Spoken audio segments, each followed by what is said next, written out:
শুভেন্দু অধিকারীর ঘোষণা, সামাজিক প্রকল্প নিয়ে বড় সিদ্ধান্ত। রাজ্যের নতুন মুখ্যমন্ত্রী হিসেবে কার্যভার গ্রহণ করার পর প্রথম মন্ত্রিসভার বৈঠকেই শুভেন্দু অধিকারী স্পষ্ট করে দিয়েছেন যে পূর্বতন সরকারের কোনো জনকল্যাণমূলক প্রকল্পই বন্ধ করা হবে না।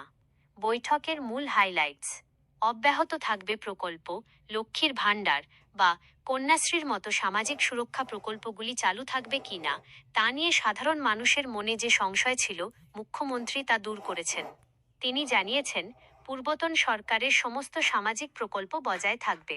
স্বচ্ছতা ও ডিবিটি: এখন থেকে প্রকল্পের টাকা সরাসরি উপভোক্তার ব্যাংক অ্যাকাউন্টে পাঠানো হবে, ডাইরেক্ট বেনিফিট ট্রান্সফার বা ডিবিটি। মোদী সরকারের এই মডেল অনুসরণ করে স্বচ্ছতা বজায় রাখাই সরকারের লক্ষ্য। উপভোক্তা তালিকায় পরিমার্জন: মুখ্যমন্ত্রী স্পষ্ট করেছেন যে প্রকল্পের সুবিধা পাওয়ার ক্ষেত্রে কিছু কড়াকড়ি করা হবে। ১. অভারতীয় কেউ এই সুবিধা পাবেন না। ২. মৃত ব্যক্তির নামে আসা সুবিধা বন্ধ করতে পোর্টাল আপডেট করা হবে। প্রথম মন্ত্রিসভা: সোমবারের এই বৈঠকে উপস্থিত ছিলেন ক্যাবিনেট মন্ত্রী দিলীপ ঘোষ, অগ্নিমিত্রা পাল, অশোক কীর্তনিয়া, ক্ষুদিরাম টুডু এবং নিশীথ প্রামাণিক।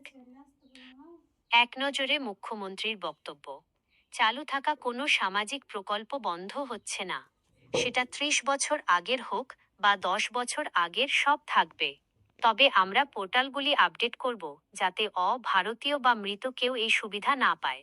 সবটাই স্বচ্ছতার সঙ্গে সরাসরি ব্যাংক অ্যাকাউন্টে দেওয়া হবে।